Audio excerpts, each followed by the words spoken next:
எல்லாருக்கும் வணக்கம். நான் உங்க Geekytamizha. இந்த வீடியோ என்ன பார்க்க போறோம் அப்படின்னு பார்த்தீங்கன்னா, பிளாங்கட்டோட ட்ரூலி வயர்லெஸ் இயர்ஃபோன்ஸோட அன்பாக்சிங், ஃபுல் ரிவ்யூ, அதுக்கப்புறம் கிவ் அவே தான் வந்து பார்க்க போறோம். ஸோ கிவ் அவே டீடைல்ஸ் பார்த்தீங்கன்னா ஃபுல் ரிவ்யூ முடிச்சதுக்கப்புறம் வீடியோ கடைசியில் வந்து சொல்றேன். ஸோ வீடியோ ஸ்கிப் பண்ணாம ஃபுல்லா வந்து பாருங்க.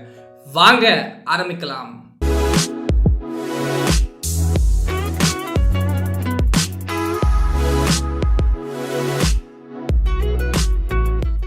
ஓகே கைஸ், இப்போ வந்து நம்ம ஃபஸ்ட்டு அன்பாக்சிங் வந்து பார்க்கலாம். ஸோ இதுதான் பிளாங்கட்டோட ட்ரூலி வயர்லெஸ் இயர்ஃபோன்ஸோட பாக்ஸ். நீங்கள் பார்க்கலாம், உங்களுக்கு வந்து மேலே பிராண்டிங் வந்து கொடுத்துருக்காங்க. அப்புறம் ஒரு பெரிய பிக்சர் வந்து கொடுத்துருக்காங்க. கீழே வந்து வாட்டர் ரெசிஸ்டன்ஸ் இருக்குது அப்படின்னு சொல்லி மென்ஷன் பண்ணியிருக்காங்க. ஆமாங்க, இந்த இயர்ஃபோன்ஸ்க்கு நமக்கு வந்து ஐபி ரேட்டிங் இருக்குது. ஸோ உங்களுக்கு தண்ணியில் எந்த பிரச்சனையும் வந்து இருக்காது. பின்னாடி நமக்கு வந்து சில ஸ்பெசிஃபிகேஷன்ஸ் எல்லாமே கொடுத்துருக்காங்க. சுற்றி நம்மளுக்கு வந்து அவங்களோட லோகோ, அப்புறம் ஒரிஜினல் அப்படின்னு சொல்லி ஒரு சீல் வந்து நமக்கு கொடுத்துருக்காங்க. கீழே வந்து நம்மளுக்கு ப்ரைஸிங் வந்து கொடுத்துருக்காங்க. ப்ரைஸிங் வந்து 7,000 rupees அப்படின்னு போட்டிருக்காங்க.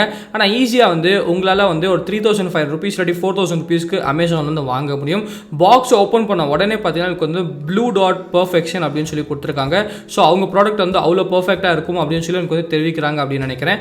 நெக்ஸ்ட் வந்து ஒரு இன்ஸ்ட்ரக்ஷன் மேனுவல் இருக்குது. அதுக்கப்புறம் எனக்கு வந்து ட்ரூலி வயர்லெஸ் இயர்ஃபோன்ஸ் தான் நமக்கு உள்ளே வந்து பாக்ஸில் கொடுத்துருக்காங்க.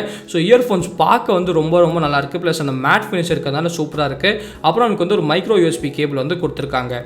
இப்போ வந்து நம்ம இந்த இயர்ஃபோன்ஸ் அந்த ஓவர்வியூ வந்து பார்க்கலாம். நமக்கு வந்து ஃபர்ஸ்ட் ஒரு பிராண்டிங் வந்து கொடுத்துருக்காங்க. மினிமலிஸ்டிக்கான பிராண்டிங். கீழே வந்து நமக்கு அந்த ஹிஞ்ச் வந்து இருக்குது ஓப்பன் பண்ணுறதுக்கு. அதுக்கப்புறம் நமக்கு வந்து ஒரு எல்இடி நோட்டிஃபிகேஷன் லைட் வந்து நமக்கு இருக்குது. கீழே வந்து நமக்கு ரைட் ஹேண்ட் சைடு வந்து ஒரு மைக்ரோ யூஎஸ்பி போர்ட் வந்து கொடுத்துருக்காங்க. அதே சமயத்தில் பேக்கில் வந்து நமக்கு ஒரு ஸ்டிக்கர் வந்து ஒட்டியிருக்காங்க. ஸோ அந்த ஸ்டிக்கரை வந்து நம்ம இப்போ பீல் ஆஃப் வந்து பண்ணிடலாம். ஸோ அந்த ஸ்டிக்கரை பீல் ஆஃப் பண்ணிட்டோம் அப்படின்னு பார்த்தீங்கன்னா, அதை தவிர நமக்கு வந்து பாக்ஸ் ஃபுல்லாகவே ரொம்ப மினிமலிஸ்டிக்காக பார்க்குறதுக்கு வந்து ரொம்ப சூப்பராக இருக்குது. எனக்கு அந்த மேட் ஃபினிஷ் வந்து ரொம்ப ரொம்ப பிடிச்சிருக்கு அப்படின்னு சொல்லலாம். ஸோ இப்போ அந்த ஹிஞ்சை யூஸ் பண்ணி நம்ம வந்து ஓப்பன் பண்ணலாம். ஓப்பன் பண்ண உடனே பார்த்தீங்கன்னா நமக்கு வந்து லெஃப்ட் பட் ரைட் பட் வந்து கொடுத்துருக்காங்க. அதை தவிர உள்ளே வந்து நம்மளுக்கு வேறு எதுவுமே இல்லை அப்படின்னு தான் சொல்லணும். ப்ளஸ் இங்கே இந்த இயர்ஃபோன்ஸில் பார்த்தீங்கன்னா நமக்கு வந்து இன்பில்ட்டாக மைக்ரோஃபோன் கூட கொடுத்துருக்காங்க. ஸோ நம்மளால் வந்து ஃபோன் கூட வந்து பேச முடியும். ஸோ அந்த இயர்ஃபோன்ஸ் மேலே கூட நமக்கு வந்து அந்த பிராண்டிங் வந்து கொடுத்துருக்காங்க. ஸோ இப்போ வந்து எப்படி கனெக்ட் பண்ணுறது அப்படின்னு சொல்லி நம்ம வந்து பார்க்கலாம். ஸோ ப்ளூடூத்தை ஆன் பண்ண உடனே பார்த்தீங்கன்னா நமக்கு வந்து ஜஸ்ட்டு வந்து இந்த டப்பாவை வந்து ஓப்பன் பண்ணலாம். ஓப்பன் பண்ணி நீங்கள் வந்து இயர்ஃபோன்ஸை வெளியில் எடுத்தாலே போதும், உங்களோட டிவைஸ்லேருந்து நமக்கு காட்ட வந்து ஆரம்பிச்சிடும். ஸோ நீங்கள் வெயிட் பண்ணுங்கள். ஸ்கேன் பண்ணி நமக்கு பார்த்தீங்கன்னா கீழே வந்து காட்ட வந்து ஆரம்பிச்சிருச்சு. ஸோ ஜஸ்ட்டு வந்து அது மேலே வந்து கிளிக் பண்ணுங்கள். கிளிக் பண்ணால் போதும், நம்மளுக்கு வந்து கனெக்ட் வந்து ஆகிடும். ஸோ ஓகே வந்து கொடுங்க. இப்போ நம்மளுக்கு வந்து கனெக்ஷன் வந்து செட் ஆயாச்சு. இதுக்கப்புறம் நீங்கள் வந்து நார்மலாக வந்து யூஸ் பண்ணிக்கலாம். இதில் சில ஃபீச்சர்ஸ் எல்லாமே கொடுத்துருக்காங்க. ஃபார் எக்ஸாம்பிள் பார்த்தீங்கன்னா லெஃப்ட் இயர் பட்லையும் நமக்கு வந்து இருக்குது, ரைட் இயர் பட்லையும் இருக்குது. ரொம்ப சிம்பிளுங்க. நீங்கள் வந்து ஜஸ்ட் இப்போ நம்ம ஏதாச்சும் ஒரு மியூசிக் பிளேயர், ஃபார் எக்ஸாம்பிள் பார்த்தீங்கன்னா விங்க் மியூசிக் வந்து ஓப்பன் பண்ணலாம். ஓப்பன் பண்ண உடனே நமக்கு வந்து அந்த டச் கண்ட்ரோல்ஸ் வந்து எப்படி யூஸ் பண்ணுறது அப்படின்னு நம்ம வந்து பார்க்கலாம். ஸோ ஒரு இயர்பட் வந்து எடுத்துக்கலாம். எடுத்துக்கிட்டு நீங்கள் வந்து ஃபஸ்ட்டு ஒரு தடவை கிளிக் பண்ணீங்க அப்படின்னு பார்த்தீங்கன்னா பாட்டு வந்து நம்மளுக்கு ப்ளே ஆகும். திருப்பி இன்னொரு தடவை கிளிக் பண்ணிங்கன்னா நமக்கு வந்து பாட்டு வந்து பாஸ் ஆகும். ஸோ ஒரு தடவை கிளிக் பண்ணால் பாட்டு வந்து ப்ளே ஆகும். இன்னொரு தடவை கிளிக் பண்ணிங்கன்னா பாட்டு வந்து நம்மளுக்கு பாஸ் ஆகும்.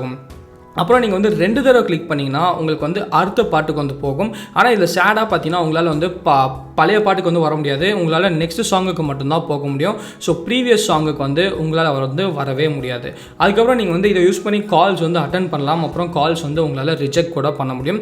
ஃபைனலாக பார்த்தீங்கன்னா நீங்கள் வந்து ஹோல்ட் பண்ணிங்கன்னா உங்களுக்கு வந்து கூகுள் அசிஸ்டன்ட் கூட உங்களுக்கு வந்து வரும். ஸோ கண்டிப்பாக இதில் வந்து நமக்கு கூகுள் அசிஸ்டன்ட் ஃபீச்சர் கூட நம்மளுக்கு வந்து கொடுத்துருக்காங்க. ஓகே கைஸ், இப்போ வந்து நீங்கள் அன்பாக்சிங் அண்ட் ஃபீச்சர்ஸ் எல்லாமே வந்து பார்த்துட்டு வந்திருப்பீங்க. ஸோ இப்போ வந்து நம்ம இந்த இயர்ஃபோன்ஸோட ஃபுல் ரிவ்யூ வந்து பார்க்கலாம். நான் கிட்டத்தட்ட பார்த்தீங்கன்னா ஒரு 1 வீக்காக இந்த இயர்ஃபோன்ஸ் வந்து யூஸ் பண்ணிட்டு இருக்கேன். ஸோ இதோட ஃபுல் ரிவ்யூ வந்து பார்க்கலாம். அதே சமயத்தில் நான் வந்து இந்த ரியல்மி பட்ஸும் யூஸ் பண்ணேன். அதுக்கப்புறம் இந்த OnePlus இயர்ஃபோன்ஸும் யூஸ் பண்ணேன். ஸோ அதோட கூட நான் வந்து கொஞ்சம் கம்பேரிசன் வந்து பண்ணுறேன். ஸோ ஃபர்ஸ்ட் ஆஃப் ஆல் பார்த்தீங்கன்னா பில் குவாலிட்டி. ஸோ பில் குவாலிட்டியை பொறுத்த வரைக்கும் பிளாங்கட் வந்து டாப் நாச்சான பில் குவாலிட்டி பண்ணியிருக்காங்க அப்படின்னு நினைக்கிறேன். ஃபார் எக்ஸாம்பிள் பார்த்தீங்கன்னா ரியல்மி பட்ஸும் நம்ம கிட்ட வந்து இருக்கு. ஆனால் ரியல்மி பட்ஸ் பார்த்தீங்கன்னா நமக்கு வந்து பிளாஸ்டிக்ல தான் பண்ணியிருக்காங்க. இதுவும் பிளாஸ்டிக்ல தான் பண்ணியிருக்காங்க. ஆனால் இதோட பில் குவாலிட்டி பார்த்தீங்கன்னா கொஞ்சம் சூப்பராக இருக்குது அப்படின்னு நினைக்கிறேன். ரொம்ப ரொம்ப நல்ல விஷயம் வந்து பண்ணியிருக்காங்க. ஸோ பில் குவாலிட்டியில் வந்து எனக்கு எந்த விதமான பிரச்சனையும் இல்லை அப்படின்னு தான் சொல்லணும். நெக்ஸ்ட் வந்து ஃபிட். ஸோ ட்ரூலி வயர்லெஸ் இயர்ஃபோன்ஸில் பார்த்தீங்கன்னா கண்டிப்பாக ஃபிட் வந்து ரொம்ப ரொம்ப முக்கியம் அப்படின்னு நினைக்கிறேன்.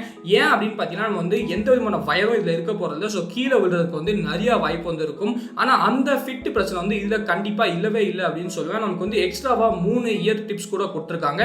ஸோ உங்கள் காதுக்கு எந்த சைஸோ அந்த சைஸ் வந்து நீங்களே சூஸ் பண்ணி வந்து யூஸ் பண்ணிக்கலாம். ஸோ ஃபிட் வந்து கண்டிப்பாக உங்களுக்கு வந்து பிரச்சனையாகவே இருக்காது. ஸோ இங்கே பாருங்கள், ஸோ ஃபிட் வந்து நம்மளுக்கு எந்த விதமான பிரச்சனையும் இல்லை. அடுத்தது பார்த்தீங்கன்னா நமக்கு வந்து சவுண்ட். ஸோ இந்த இயர்ஃபோன்ஸில் முக்கியமான விஷயம் அப்படின்னு கேட்டிங்கன்னா கண்டிப்பாக சவுண்டு தான். ஸோ இந்த இயர்ஃபோன்ஸில் சவுண்ட் வந்து எப்படி இருக்குன்னு கேட்டிங்கன்னா, ஸோ சவுண்ட் வந்து ரொம்ப ரொம்ப நல்லாவே இருக்குது அப்படின்னு சொல்லலாம். மொத்தமாக 2 விதமாக பிரிக்கலாம். ஒன்று பார்த்தீங்கன்னா sound clarity. So sound clarity வந்து ரொம்ப ரொம்ப சூப்பராக இருக்குது. ஃபார் எக்ஸாம்பிள் பார்த்தீங்கன்னா நீங்கள் வந்து ஏதாச்சும் ஒரு இன்ஸ்ட்ருமெண்டல் மியூசிக்லாம் கேட்டிங்கன்னா கண்டிப்பாக சூப்பராக வந்து என்ஜாய் பண்ணுவீங்க. ஆனால் இதில் வந்து பேஸ் எப்படி இருக்குது அப்படின்னு கேட்டிங்கன்னா, பேஸ் வந்து கொஞ்சம் கம்மியாக தான் இருக்குது அப்படின்னு சொல்லி நான் வந்து ஃபீல் பண்ணேன். ஃபார் எக்ஸாம்பிள் பேஸ் அதிகமாக இருக்க பாட்டு வந்து நீங்க கேட்டீங்கன்னா இன்னும் கொஞ்சம் சவுண்ட் இருந்தா நல்லா இருக்கும் அப்படின்னு சொல்லி நீங்க வந்து எதிர்பார்ப்பீங்க. ஆனா சவுண்ட் கிளாரிட்டி வந்து ரொம்ப சூப்பரா இருக்கு. ஆனா பேஸ் வந்து நீங்க ரொம்ப வந்து எதிர்பார்க்க முடியாது. ஸோ உங்களுக்கு பார்த்தீங்கன்னா இந்த இயர்ஃபோன்ஸ் வந்து உங்களுக்கு 3500 rupeesல இருந்து ஒரு 4000 rupeesக்கு கிடைக்கும். ஸோ அந்த பிரைஸ்க்கு கண்டிப்பா சவுண்ட் வந்து ஜஸ்டிஃபை பண்ணுது அப்படின்னு வந்து நான் நினைக்கிறேன். அப்புறம் வந்து நம்மளுக்கு பேட்டரி. ஸோ பேட்டரி வந்து கண்டிப்பாக ரொம்ப ரொம்ப இம்பார்ட்டன்ட். ஸோ இந்த இயர்ஃபோன்ஸ் பார்த்தீங்கன்னா நமக்கு வந்து 4 hours ஆஃப் பேட்டரி லைஃப் வந்து இருக்கு. இந்த கேஸில் பார்த்தீங்கன்னா நமக்கு வந்து 20 hours ஆஃப் பேட்டரி லைஃப் வந்து கொடுக்கும். ஸோ நீங்கள் வந்து கேஸில் போட்டு யூஸ் பண்ணீங்க அப்படின்னு பார்த்தீங்கன்னா கண்டிப்பாக உங்களுக்கு வந்து ஒரு நாளைக்கு பேட்டரி லைஃப் வந்து இருக்கும். ஸோ நான் டெஸ்ட் பண்ணதில் எனக்கு வந்து 1 day பேட்டரி லைஃப் வந்து கிடச்சிது. ஸோ நான் வந்து 4 days டெய்லி வந்து நைட் வந்து சார்ஜ் போட்டு ஒர்க்கிங் டே ஃபுல்லாக வந்து யூஸ் பண்ணேன். ஸோ பேட்டரி லைஃப் வந்து கண்டிப்பாக உங்களுக்கு வந்து எந்த விதமான பிரச்சனையாகவும் இருக்காது. நெக்ஸ்ட் வந்து எக்ஸ்ட்ரா ஃபீச்சர்ஸ். ஸோ எக்ஸ்ட்ரா ஃபீச்சர்ஸை பொறுத்தவரைக்கும் அப்படின்னு பார்த்தீங்கன்னா நீங்கள் வந்து நான் காமிச்ச மாதிரி பாட்டு வந்து நெக்ஸ்ட் பாட்டுக்கு போய்க்கலாம், பாட்டு பாஸ் பண்ணிக்கலாம், அப்புறம் வந்து பாட்டு வந்து நீங்க ப்ளே பண்ணிக்கலாம். பிஃபோர் சாங்குக்கு வந்து உங்களால போக முடியாது. அதுக்கப்புறம் நீங்க வந்து கால் வந்து ரிஜெக்ட் பண்ணலாம், அப்புறம் கால் வந்து அக்செப்ட் பண்ணலாம். பிளஸ் நம்மளுக்கு வந்து கூகுள் அசிஸ்டன்ட் கூட நீங்க வந்து இதுல வந்து யூஸ் பண்ணிக்கலாம். ஸோ கண்டிப்பா எல்லா எக்ஸ்ட்ரா ஃபீச்சர்ஸும் இதுல இருக்கு. எக்ஸ்ட்ரா ஃபீச்சர்ஸை பொறுத்தவரைக்கும் உங்களுக்கு வந்து எந்த பிரச்சனையும் இல்லை அப்படின்னு தான் சொல்லுவேன். ஸோ எக்ஸ்ட்ரா ஃபீச்சர்ஸ்ல நான் என்ன ஃபீச்சர் வந்து மிஸ் பண்ணேன் அப்படின்னு பார்த்தீங்கன்னா ரொம்ப ரொம்ப மிஸ் பண்ணேன் அப்படின்னு சொல்லலாம். ஃபார் எக்ஸாம்பிள் பார்த்தீங்கன்னா ரியல்மி பட்ஸ்ல வந்து நம்மளுக்கு அந்த வேர் டிடெக்ஷன் வந்து இருக்கு. ஸோ நீங்க வந்து ஏதாச்சும் பாட்டு கேட்டு இருக்கும்போது ஒரு இயர்பட்டை கழட்டிங்கன்னா பாட்டு வந்து நம்மளுக்கு பாஸ் வந்து ஆகும். ஆனால் இதில் பார்த்தீங்கன்னா அந்த வேர் டிடெக்ஷன் வந்து கொடுக்கவே இல்லை. ஸோ நீங்கள் வந்து இயர்லேருந்து எடுத்தால் கூட உங்களுக்கு வந்து பாட்டு வந்து ப்ளே ஆகிட்டே தான் இருக்கும். ஸோ கண்டிப்பாக அந்த ஃபீச்சர் மட்டும் அவங்களுக்கு பிளாங்க் அவுட் வந்து மிஸ் பண்ணிட்டாங்க அப்படின்னு நினைக்கிறேன். ஸோ இந்த இயர்ஃபோன்ஸ் வந்து வர்த்தா அப்படின்னு கேட்டிங்கன்னா இதோட எம்ஆர்பி வந்து கிட்டத்தட்ட 6000 rupees அப்படின்னு வந்து போட்டிருக்காங்க. ஆனால் 6000 rupees தான் இல்லைங்க, உங்களுக்கு வந்து அமேசானில் ஈஸியாக ஒரு 4000 rupees இல்லாட்டி 3500 rupeesக்கு வந்து கிடைக்கும். ஸோ 3500 rupees 4000 rupeesக்கு இந்த இயர்ஃபோன்ஸ் வர்த்தா அப்படின்னு கேட்டிங்கன்னா கண்டிப்பாக 3500 rupeesக்கு இல்லை ஒரு 4000 rupees ஒரு வர்த்தியான இயர்ஃபோன்ஸ் அப்படின்னு நினைக்கிறேன். நல்ல பில்ட் குவாலிட்டி வந்து கொடுத்துருக்காங்க. சவுண்ட் கிளாரிட்டி வந்து ரொம்ப ரொம்ப சூப்பரா இருக்கு. ஆனா 2 ஃபீச்சர்ஸ் தான் எனக்கு வந்து பிடிக்கல அப்படின்னு சொல்லுவேன். முதல் ஃபீச்சர் என்ன அப்படின்னு சொல்லி நான் வந்து சொன்னேன், அந்த வேர் டிடெக்ஷன் வந்து நம்மளுக்கு இல்லை. ஸோ அந்த ஃபீச்சர் கண்டிப்பா நீங்க வந்து மிஸ் பண்ணுவீங்க. ரெண்டாவது விஷயம் அப்படின்னு பார்த்தீங்கன்னா பேஸ் வந்து இன்னும் கொஞ்சம் ஆம்பிளிஃபை பண்ணியிருந்தா ரொம்ப ரொம்ப நல்லா இருக்கும் அப்படின்னு நான் வந்து ஃபீல் பண்ணேன். மற்றபடி பார்த்தீங்கன்னா 3500 rupees இல்லாட்டி 4000 rupeesக்கு கண்டிப்பாக இது ஒரு ரொம்ப ரொம்ப ஒரு வர்த்தியான ஒரு சாய்ஸ் அப்படின்னு வந்து நான் சொல்லுவேன். ஸோ இப்போ வந்து நம்ம ஃபுல் ரிவ்யூ வந்து முடிச்சாச்சு. கிவ்அவே பற்றி வந்து பார்க்கலாம். ரொம்ப சிம்பிள்గా கீழே வந்து கிவ்அவே லிங்க் வந்து கொடுத்துருக்கேன். அந்த லிங்க்ல போங்க, பார்ட்டிசிபேட் பண்ணுங்க. நம்ம யூடியூப் சேனலுக்கு சப்ஸ்கிரைப் பண்ணிக்கோங்க, இன்ஸ்டாகிராமில் ஃபாலோ பண்ணுங்க, ட்விட்டரில் வந்து ஃபாலோ பண்ணிக்கோங்க. ஸோ இன்னைக்குலேருந்து கரெக்டாக கிவ்அவே வந்து 30 daysக்கு வந்து நடக்கும். 30 days கழிச்சு நான் யார் வின்னர் அப்படின்னு சொல்லி நம்ம சோஷியல் மீடியா எல்லா சேனல்ஸ்லையும் நான் வந்து போஸ்ட் பண்ணுறேன். ஸோ கண்டிப்பாக அதை செக் பண்ணிக்கோங்க. வின்னர் நீங்களாக கூட இருக்கலாம். ஸோ கீழே லிங்க் இருக்கு, கண்டிப்பாக போய் ட்ரை பண்ணிக்கோங்க. இந்த வீடியோ பிடிச்சா லைக் பண்ணுங்க, லைக் பண்ணுங்க, ஏதாச்சும் கீழே கமெண்ட்ஸ் பண்ணுங்க. மறக்காம நம்ம சேனலுக்கு சப்ஸ்கிரைப் பண்ணிக்கோங்க. மகிழ்ச்சி.